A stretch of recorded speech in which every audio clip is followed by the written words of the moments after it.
اب یہ سال بھی مکمل ہو گیا۔ حضرت مصعب ابن عمیر رضی اللہ تعالی عنہ وہ 72 لوگوں کا قافلہ لے کے حج کے لیے مکہ مکرمہ میں داخل ہوئے۔ اس مرتبہ 72 لوگ تھے۔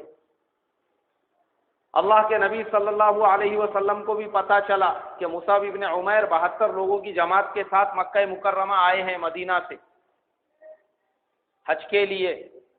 اور وادی عقبہ میں ان لوگوں نے قیام کیا ہے، جہاں پر اللہ کے نبی صلی اللہ علیہ وسلم کی اس سے پہلے 2 مرتبہ مدینے والوں سے ملاقات ہوئی تھی۔ اللہ کے نبی صلی اللہ علیہ وسلم رات کے اندھیرے میں اپنے چچا حضرت عباس رضی اللہ تعالیٰ عنہ کو ساتھ لے کر، اس لیے کہ وہ ابھی تک مسلمان نہیں ہوئے تھے، مگر چونکہ وہ بھی اللہ کے نبی صلی اللہ علیہ وسلم کے چچا تھے، رشتہ دار تھے، آپ صلی اللہ علیہ وسلم کے ولی تھے، اس لیے وہ بھی آپ کے ساتھ ہو گئے۔ دونوں مل کے رات کے اندھیرے میں وادی عقبہ میں پہنچے۔ یہ مکہ مکرمہ میں جمرات کے قریب میں ایک وادی ہے 2 پہاڑوں کے درمیان، جہاں پہ شیطانوں کو کنکریاں ماری جاتی ہیں، اور اس جگہ پہ ابھی مسجد ہے جہاں پہ اللہ کے نبی صلی اللہ علیہ وسلم کی اور مدینے والوں کی ملاقات ہوئی تھی، عقبہ اولا میں، عقبہ ثانیہ میں۔ وہاں پہ ابھی باضابطہ مسجد بن گئی ہے جہاں پہ نماز ہوتی ہے، اس نشان کو باقی رکھنے کے لیے۔ اللہ کے نبی صلی اللہ علیہ وسلم اور حضرت عباس ملے مدینے کے قافلے سے، ان سے بات چیت ہوئی۔ مدینے والے جو 72 لوگ تھے اس میں سے بہت سے ایسے تھے کہ جو دیکھنا چاہتے تھے، آپ کا دیدار کرنا چاہتے تھے، اس لیے وہ لوگ دیدار کی نیت سے آئے تھے، اور بہت سے ایسے تھے جو سرداران تھے، جس میں اسد ابن زرارہ بھی تھے، اسید ابن حضیر بھی تھے، عبادہ ابن صامت بھی تھے، رافع ابن مالک بھی تھے، اور انہی میں سعد ابن عبادہ بھی تھے۔ یہ سارے مدنی صحابی تھے جو اللہ کے نبی صلی اللہ علیہ وسلم کو دعوت دینے کی نیت سے آئے تھے کہ آپ مکے سے ہجرت کر کے مدینہ آ جاؤ، ہم نے یہ سنا ہے کہ آپ کے خاندان نے، آپ کے قبیلے نے، آپ کے بستی کے لوگوں نے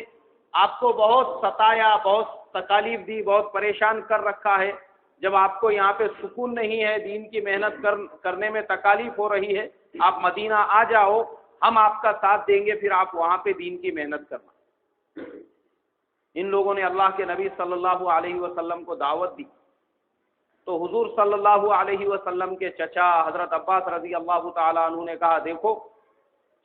جو بات تم کہہ رہے ہو ذرا سوچ سمجھ کے کہو، اس لیے کہ میرے بھتیجے کو دعوت دینا یا اس کو مدینہ لے جانا یہ پورے عرب سے دشمنی مول لینے کے برابر ہے۔ اس کو مدینہ لے جانا آسان نہیں ہے۔ کیا تم مکے والوں کی دشمنی کو، عرب کی دشمنی کو، اور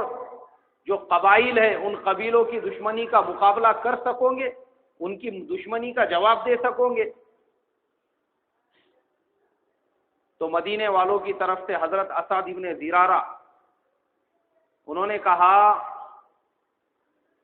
اگر ہم ان کو بلا رہے ہیں تو ہم ان کی حفاظت کا وعدہ کرتے ہیں،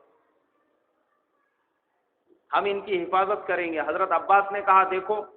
وہ ابھی اپنے خاندان میں، اپنے قبیلے میں ہے، چاہے کسی بھی درجے میں ہو، ان کا خاندان، ان کا قبیلہ ان کی حفاظت کر رہا ہے اور مشرکین کا مقابلہ کرنے کے لیے تیار ہے، مگر جب وہ یہاں سے نکل جائیں گے تو تم اس کی ذمہ داری لیتے ہو؟ انہوں نے کہا، ہاں ہم اس کی ذمہ داری لیتے ہیں۔ اگر کوئی ان سے مقابلے کے لیے آئے گا تو ہم مدینے سے باہر نکل کے ان کا مقابلہ کریں گے۔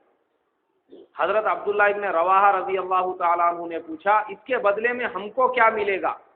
رسول اللہ صلی اللہ علیہ وسلم نے فرمایا، اس کے بدلے میں تم کو جنت ملیں گی۔ انہوں نے کہا، اگر اس کے بدلے میں ہم کو جنت ملیں گی تو پھر ہم ہر طریقے سے آپ کی مدد کرنے کے لیے حاضر ہیں۔ اور انہوں نے آپ صلی اللہ علیہ وسلم کو مدینہ آنے کی دعوت دے دی۔ ادھر اللہ کے نبی صلی اللہ علیہ وسلم کو اللہ تبارک و تعالیٰ کی طرف سے اس بات کا امر مل چکا تھا کہ آپ کو ہجرت کرنا ہے، لیکن کہاں کرنا ہے اس کے بارے میں ابھی تک آپ کو نہیں بتایا گیا تھا۔ تو اللہ کے نبی صلی اللہ علیہ وسلم سمجھتے تھے کہ مجھے یمامہ کی طرف شاید ہجرت کرنے کا حکم ملے گا، مگر چونکہ جب مدینے والوں نے دعوت دی تو اللہ کے نبی صلی اللہ علیہ وسلم سمجھ گئے کہ مجھے اب اللہ کی طرف سے جو حکم ملے گا وہ مدینے کی طرف ہجرت کا حکم ملے گا۔ اور رات کے اندھیرے میں ہی اللہ کے نبی صلی اللہ علیہ وسلم جو مشورے میں بیٹھے ہوئے تھے وہاں سے رات کے اندھیرے میں ہی ایک ایک دو دو کر کے سارے لوگ اپنے اپنے گھروں کی طرف روانہ ہو گئے، اس لیے کہ مشرکین مکہ اللہ کے نبی صلی اللہ علیہ وسلم کی ہر ایکٹیویٹی، آپ کی ہر کام کے اوپر ان کی پوری پوری نظر تھی، آپ کہاں جا رہے ہیں، کہاں اٹھ رہے ہیں، کہاں بیٹھ رہے ہیں، کس سے آپ کی ملاقات ہو رہی ہے، ہر ایک چیز پہ ان کی نظر تھی۔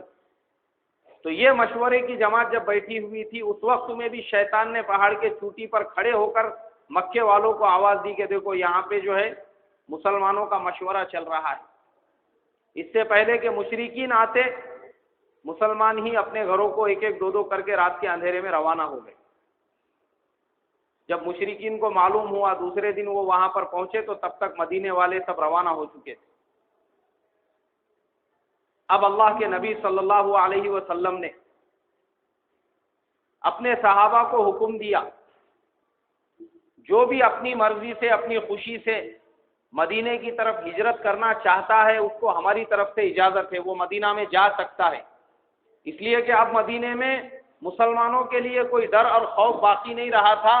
چونکہ مدینے کے سارے مشرکین وہ مسلمان ہو چکے تھے۔ میں نے پچھلے جمعہ کو بتایا تھا کہ مدینے میں دو قومیں آباد تھی، ایک تھے یہودی جو اہل کتاب تھے اور دوسرے تھے مشرکین۔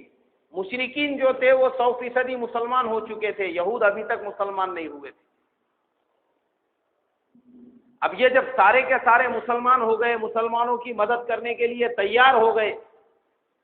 اور مسلمانوں کی مدد کا انہوں نے وعدہ کر لیا، تو اللہ کے نبی صلی اللہ علیہ وسلم نے بھی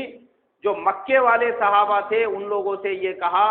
اگر تم مشرکین کی تکالیف سے تنگ آ چکے ہو تو تمہارے کو میری طرف سے عام اجازت ہے، جو چاہے وہ مدینے کی طرف ہجرت کرے۔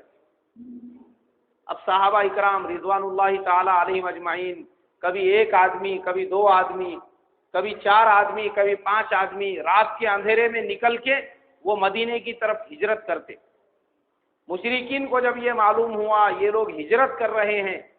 اور مکے سے جا کے مدینے میں اطمینان اور آرام کی زندگی گزار رہے ہیں، تو انہوں نے مکے سے جانے والے صحابہ کو بھی ستانا، پریشان کرنا اور تکلیف پہنچانا جو ہے شروع کر دیا۔